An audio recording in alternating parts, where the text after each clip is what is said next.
Just yesterday, we were all gathered together in May when I took the new role. Man, it's just been a whirlwind, but just such a fun ride so far.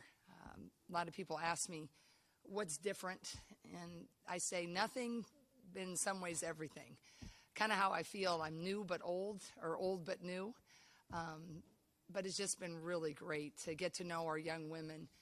When I first, took the job, getting to know our new freshmen, they had not yet quite arrived, and now I've gotten to spend a lot more time, obviously, with them, and especially our upperclassmen. Spending time with them in this new role has also been just really a special time.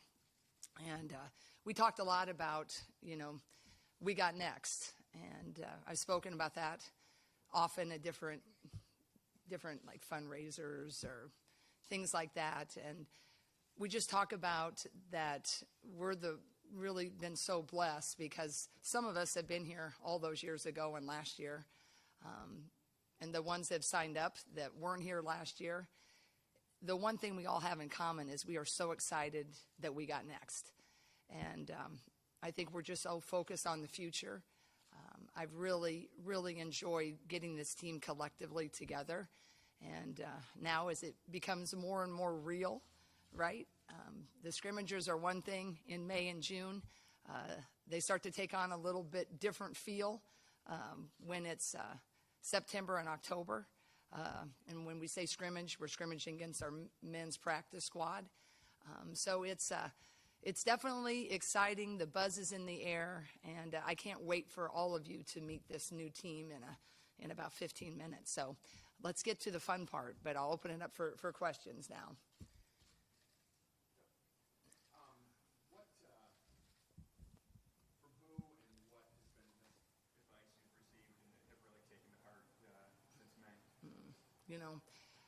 I've had really a lot of great advice. People that I've solicited, unsolicited. Lisa Bluter has been great, right? I'll tell you one interesting thing. At the Big Ten meetings in Los Angeles, that was the first time that the men's and women's basketball coaches and football coaches were all together. And I was very new at that point. And I think, I don't know, maybe 5-6 days I'd been in this role.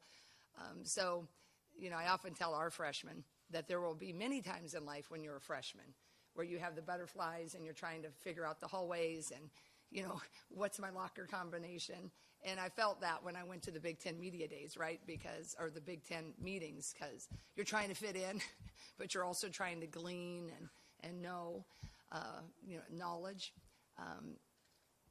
But Coach Day from Ohio State head football coach, he was speaking, and at the end of a night, it was the most of a social time, and I was kind of getting ready to leave, and he came over and he reached out his hand, and I'd gotten to visit with him when we played at Ohio State last year. As his kids, we were around at a shoot around or whatever. We just happened to see him. But anyway, he just offered some really good advice, and I was really appreciative of that. I think sometimes in this really business aspect of sport is sometimes you can just, elevate people, or it becomes such a business, and, football people are in their world, and men's basketball people in their world, and women's basketball, track, whatever. But that was just a cool moment because he was just a head coach welcoming a new head coach, and I'll never forget that. And it was one of the moments I wish, those of you who know me, I wish my brother was still alive because he would have loved that moment, right? Hey.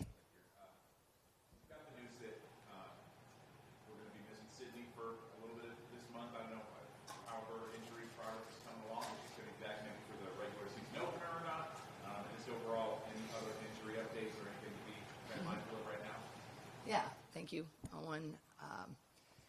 The injuries have been interesting, and they always are when it comes to sport. You never want to think about them. You don't really want to prepare for them. but you certainly have to understand that they're a possibility. And I think if there's been one thing that's been challenging or a bummer, is the fact that Sydney and Hannah Stalkey, inarguably, two of our key components coming back, have never practiced together since we ended our season last April. So that's been, when you can look at it two ways, disappointing. And it is in that regard to build your chemistry, to get Lucy understanding how Hannah plays and understanding how Sid plays. But unfortunately, we just haven't had them together at the same time. So that has been definitely a challenge.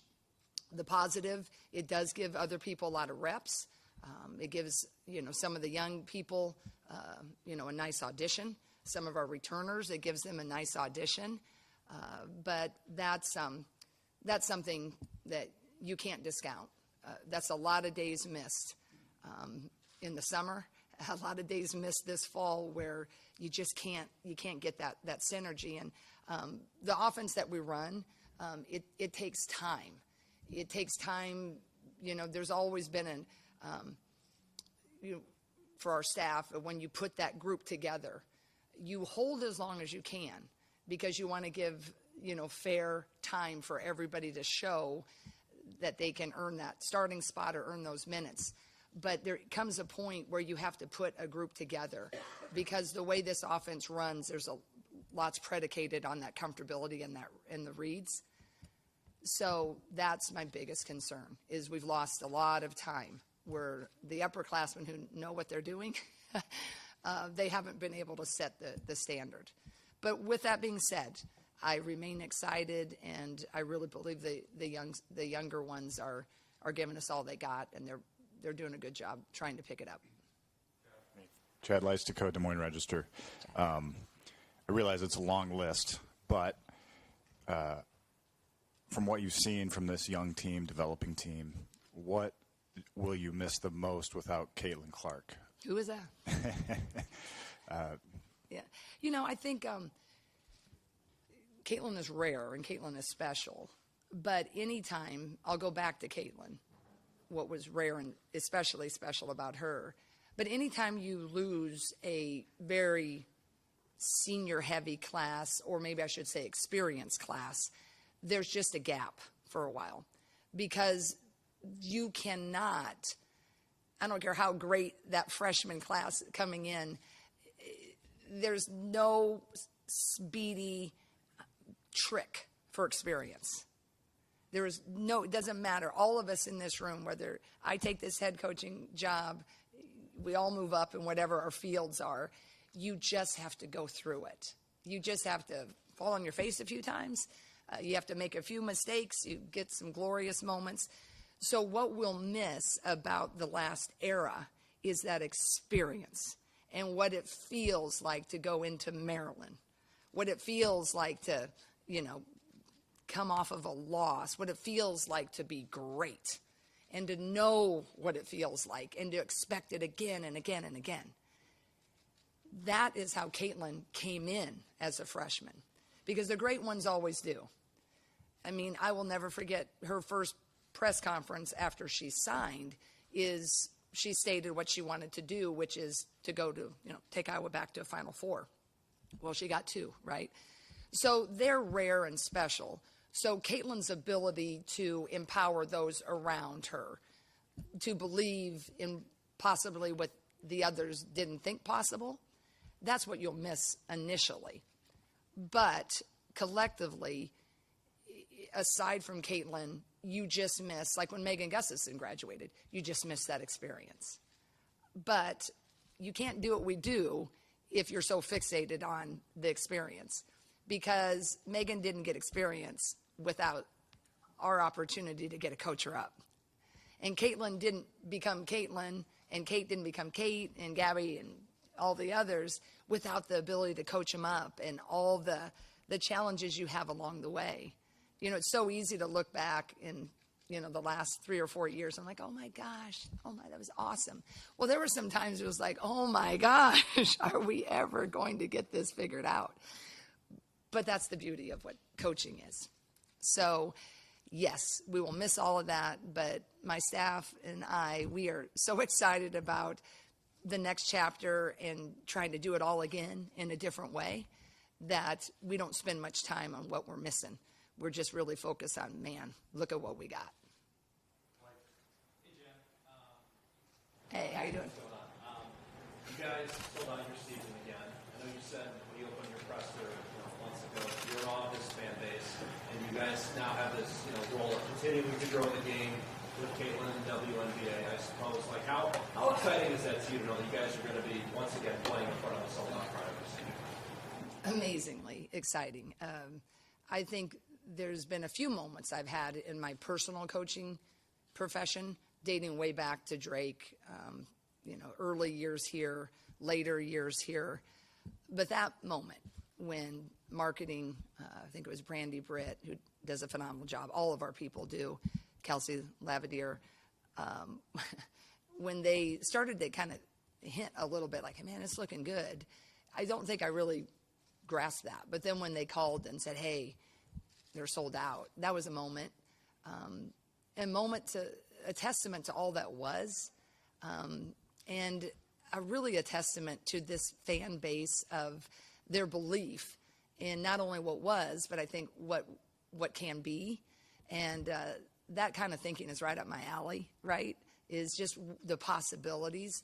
But for the fans to be as excited as they were a year ago about such a young and rebuilding and youthful perspective, that is just really cool. And I don't know, I don't know what I did, in my life to get to have that opportunity, but I just feel really blessed because a lot of coaches, and I said this in my opening press conference, that when I got the job, it isn't like this everywhere, and it really isn't. And I think that was just a testament to, like, it isn't. I don't think, you can research it, but I'm not saying I'm accurate, but I haven't read that anybody else has done that yet. How blessed are we to get to play here? And I get to coach here. So very, very cool moment. Also we want to live up to that respect, so we're working like crazy. We want to continue to put a really great, fun team on the floor. So I don't know if we needed the extra motivation, but I certainly know my staff and I, we want to make sure everybody continues to have a really great experience when they come to Carver.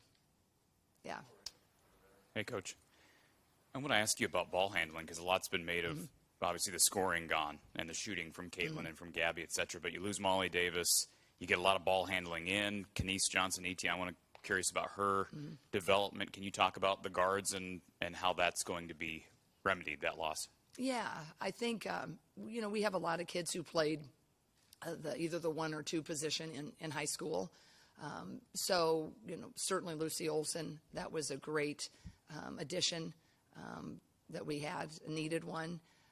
So I feel comfortable with who can handle the ball and who's going to handle the ball. In our system, we've started 3 high school point guards in our Elite 8 year. So they all have a certain ability to do that. I think that what's different, the IQ with ball handling, the experience with ball handling, that will be what you'll see a little bit being different because, again, it goes back to how many presses did Caitlin break?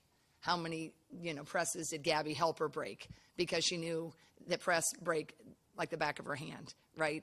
When, Caitlin got blitzed, we knew exactly, where to roll, how to get the angle for her. So that all takes time. The ball handling kids, I think their skills are good.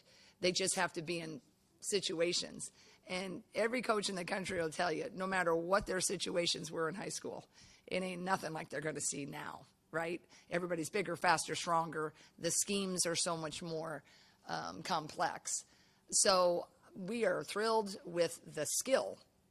We just got to get that skill ready to match the moment. And the moments of, this non-conference, there's going to be a whole lot of them that are going to be very, very challenging. So I think I really do. I think collectively our guard court is solid. I'm excited to also get Aaliyah Guyton back. She is still not practicing yet either, and she would be, slotted as the backup to Lucy Olson. So practices have been challenging. In that regard, we don't have a true point backup. So I've slid other kids over that need to kind of help hold serve in that. Taylor Strimlow is more of a wing guard, but she's crafty and fun and gutty. And so she hasn't shied away from trying to run the point position when we need to give Lucy a break. Who else do we got on there? Callie Levine's been solid playing, trying to help with that. Every guard that's a 1, 2, 3, we've had to slide him over to the point guard position at some point during practice. So they're getting experience, but I hope we obviously don't have to resort to putting some of those kids in that point guard slot. But you could, foul trouble and whatnot. Yeah. I wanted to ask about the freshman class. You mentioned Aaliyah Guyton, but feels like a group that is certainly talented enough to break into the rotation, whether it's starting or coming off the bench. Who has stood out the most in practice so far, and what do you kind of see from that group in terms of impact this year?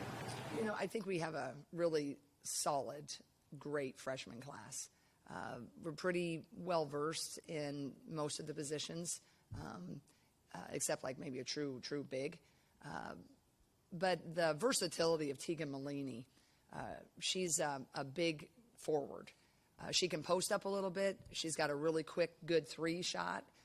So she's been doing a lot of great things for us. Taylor Strimlow, I've mentioned, she's crafty, she's shifty.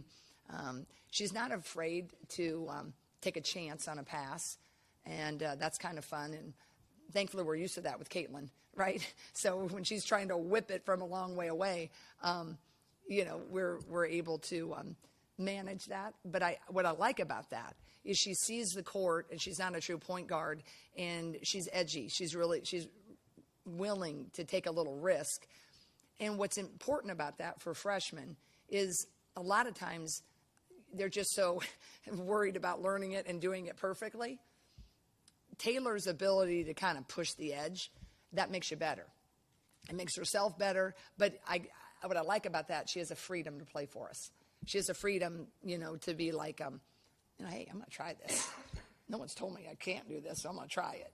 And that's really important, I think, to becoming all that you can be when you're not so worried about making a mistake. So I think those two are kind of standing out. Ava Hayden is coming. She's a really nice, big player. She's versatile. She's very athletic. I'm excited we have Randy Henderson back for many reasons on our staff, but as many of you will recall, Randy was our first all-big center here. So I'm glad that Ava's going to have 4 years, learning from her. So those 3 are, getting some valuable minutes in rotations of which we need, right? They're our biggest needs. Hey, Coach.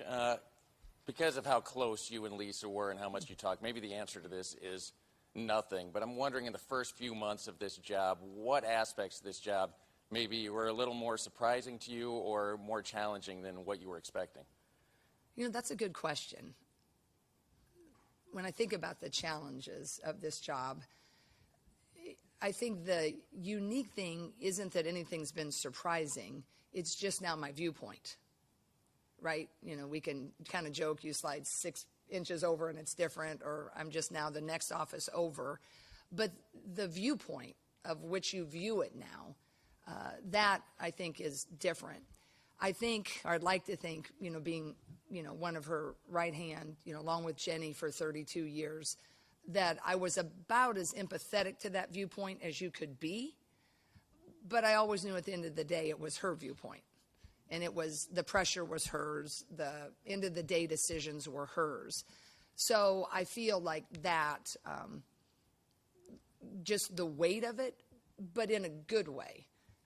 I wouldn't say maybe I sleep as easy, just because the viewpoint and the responsibility of it. But I love it, too, at the same time.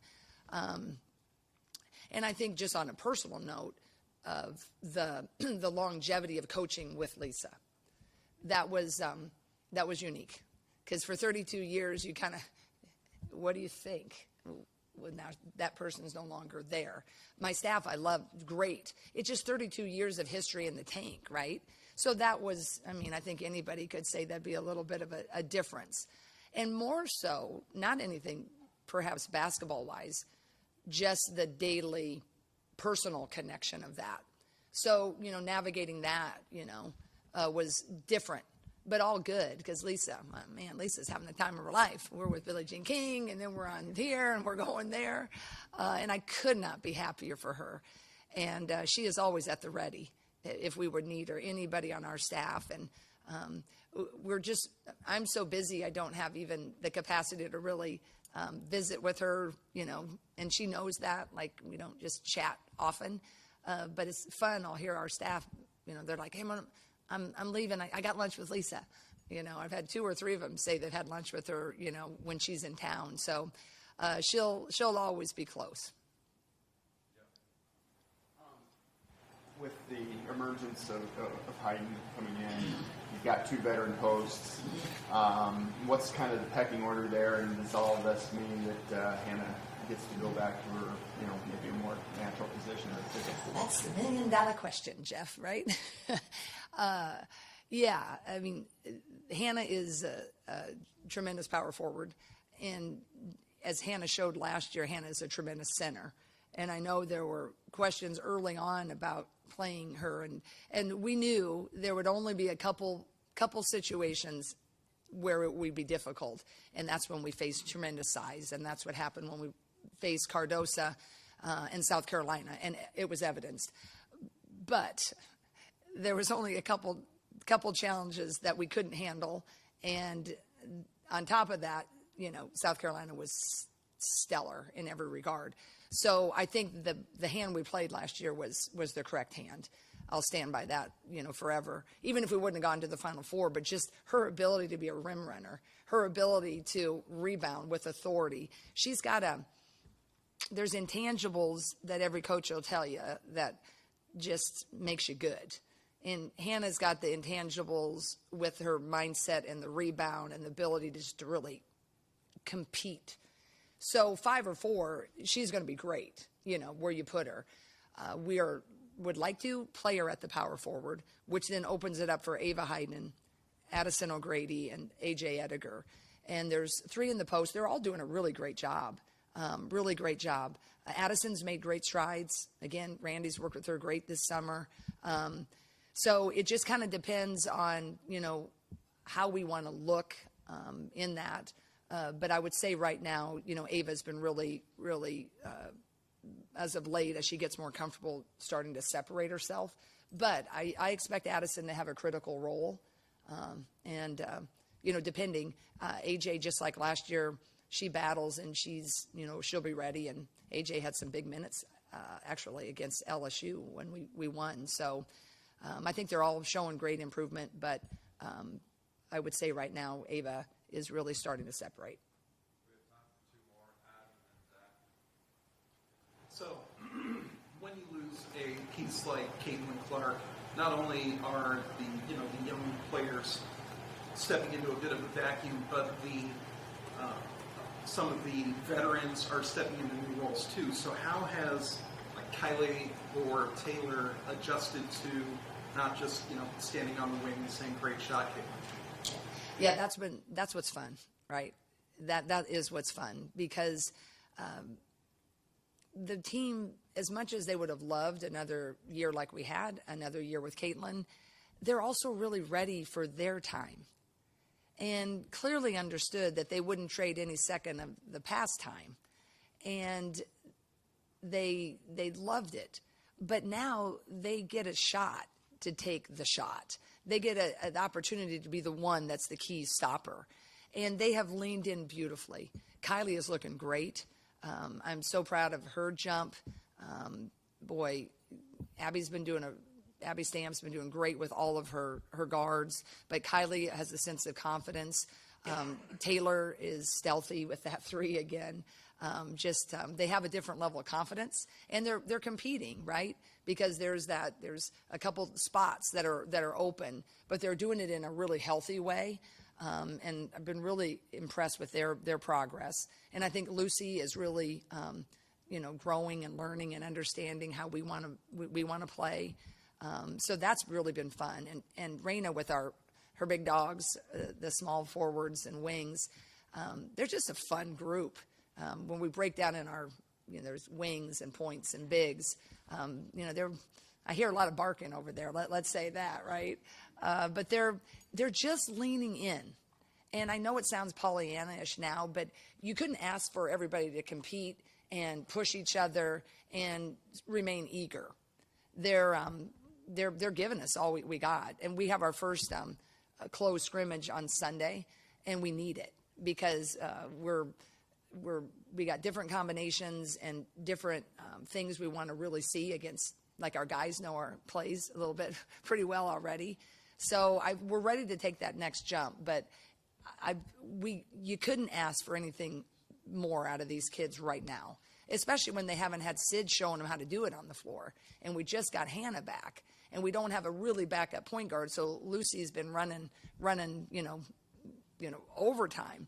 So I'd say when you talk to our staff downstairs, I think they'd share that with them and their work. And they've been in watching film. And sometimes it's hard to get freshmen to come in and watch film because they've never done it. But, I know they're putting themselves in a position. It's just going to take time. If everybody just gives us younger, we are rebuilding. I'm not setting us up. It just takes a little time. But when they get it, they have the potential to be really fun, really, really fun. And I just want that for them because they're doing it the right way. Last one here was Zach. Hey, Coach. Given that new dynamic entering this new season, the expansion of the Big Ten, you got USC, UCLA, Oregon schedule playing before another sold-out season. To that point, what have been some of the ways that you've been able to communicate with the players in terms of just taking the pressure off of them and just going out and playing? Yeah, I think what's important, especially with them, is that you just kind of keep them looking in the windshield. And we talked a lot about, just take that rear view mirror down, especially for the play of returners, but even for the freshmen because it's all new and you got to keep looking ahead. And ahead and next. The next opportunity is what I really want them to focus on. And, reminding them that it is a process. It's always a journey. And the Big Ten got tougher.